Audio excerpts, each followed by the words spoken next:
चिड़िया की सौतन। सुंदरवन में टूनी नाम की चिड़िया रहती थी। उसका पति टोटो उसे बहुत प्यार करता था। उनके दो छोटे बच्चे थे, बड़ी बेटी सोनी और छोटा बेटा सोनू। टोटो काम के सिलसिले में सप्ताह में 2 दिन के लिए शहर जाया करता था। वह शहर से नए कपड़े सस्ते दामों में खरीद कर जंगल में बेचा करता था। इसी से उसका परिवार चलता था। उनकी जिंदगी बहुत ही हंसी खुशी बीत रही थी। टूनी तो अपने आप को बहुत ही सौभाग्यशाली मानती थी कि उसका पति इतना अच्छा है। एक दिन कोको कबूतरी और गरिमा कौवे टूनी से मिलने उसके घर आई। टूनी बहन, तुम तो बहुत खुशकिस्मत हो जो तुम्हें टोटो के जैसा पति मिला। मेरा पति तो मुझसे रोज किसी न किसी बात पर झगड़ा करता है, पर टोटो भाई को कभी ऊंची आवाज में बात करते नहीं सुना किसी ने। हाँ बहन, ये बात तो है, कभी कभी मैं ही झगड़ा करती हूँ, पर ये कभी नहीं झगड़ते। यहाँ तक कि गलती चाहे मेरी हो, फिर भी खुद माफी मांग लेते हैं। अरे बहन, सारे नर पक्षी एक समान होते हैं। अगर कोई नर पक्षी अपनी पत्नी से अधिक प्रेम जता रहा है तो समझ लो कि उसका कोई न कोई चक्कर तो जरूर है। करीमा, ये क्या कह रही हो? तुम कभी अच्छी बातें बोल ही नहीं सकती, हमेशा अशुभ ही बोलोगी। अच्छा, मैं अशुभ बोल रही हूँ तो खुद जाकर पता करो कि हफ्ते में 2 दिन तुम्हारा पति घर से गायब क्यों रहता है। मुझे तो यकीन है कि शहर में उसकी एक और पत्नी रहती है। इतना कहकर गरिमा वहाँ से चली गई। टूनी, गरिमा की बात को सीरियसली मत लेना, तुम तो उसका स्वभाव जानती ही हो। अच्छा, अब मैं चलती हूँ। कोको कबूतरी भी वहाँ से चली गई। टूनी ने कभी भी टोटो पर शक नहीं किया, पर जब गरिमा ने उसके दिमाग में शक का कीड़ा डाल दिया तो वह परेशान हो उठी। उसने तय किया कि इस बार जब टोटो सप्ताह के अंत में खरीदारी करने शहर जाएगा तो वह उसका पीछा करेगी और सच का पता लगाएगी। अगली सुबह टोटो शहर जाने के लिए तैयार हो गया। टूनी, मैं 2 दिन के लिए शहर जा रहा हूँ, तब तक तुम अपना और बच्चों का ख्याल रखना। शहर में कहाँ से कपड़े लाती हो तुम? मेरे कुछ बंधे हुए दुकानदार हैं जो सस्ते और अच्छे कपड़े देते हैं, बस उन्हीं से लेता हूँ। उन दुकानदारों का पता बता दो ताकि जरूरत पर कम से कम तुमसे संपर्क हो सके। अरे भाग्यवान, आज तक तो कभी जरूरत नहीं पड़ी, फिर अचानक क्या जरूरत पड़ जाएगी। 2 दिन की ही तो बात है, तुम चिंता मत करो। अच्छा, मैं चलता हूँ। टोटो विदा लेकर चला गया। उसके जाने के बाद टूनी भी उसके पीछे पीछे उड़ गई। टोटो शहर में पहुंचकर एक घर में गया। टूनी छुपकर खिड़की से देख रही थी। अंदर एक सुंदर सी चिड़िया थी जो टोटो को देखकर खुश हो गई और उसके लिए चाय नाश्ता बनाने चली गई। तभी 2 बच्चे पापा पापा कहकर दौड़ते हुए आए और टोटो के गले लग गए। ये देखकर तो टूनी के पांव तले जमीन ही खिसक गई।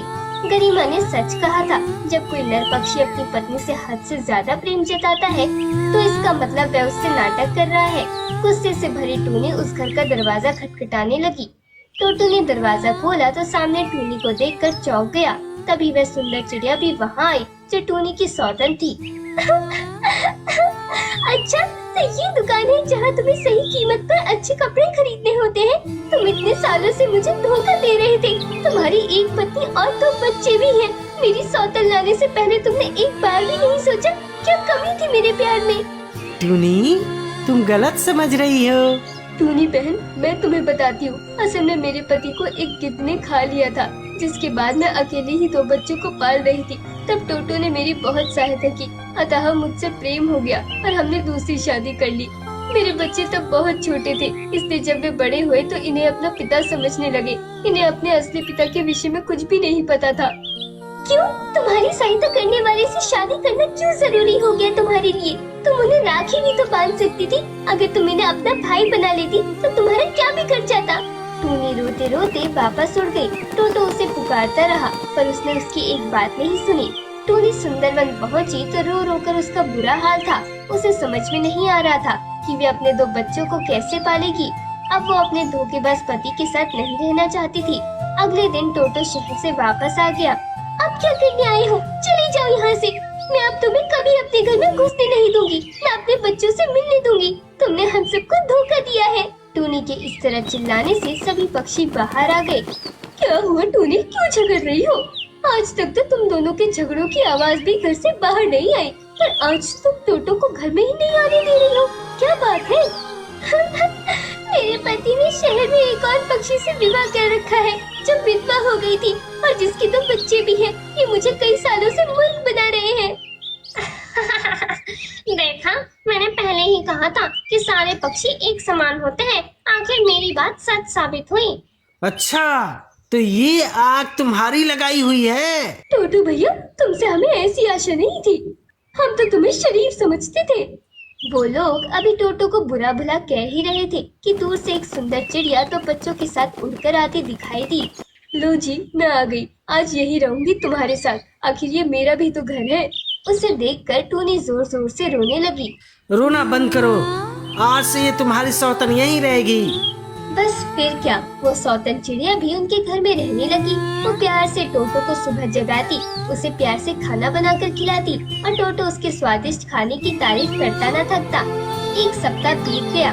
टूनी का रो रो कर तो बुरा हाल हो रखा था, पर उसके दोनों बच्चों की, सौतन चिड़िया के दोनों बच्चों गोलू और पिंकी के साथ अच्छी दोस्ती हो गई। एक दिन टूनी से मिलने कोको आई।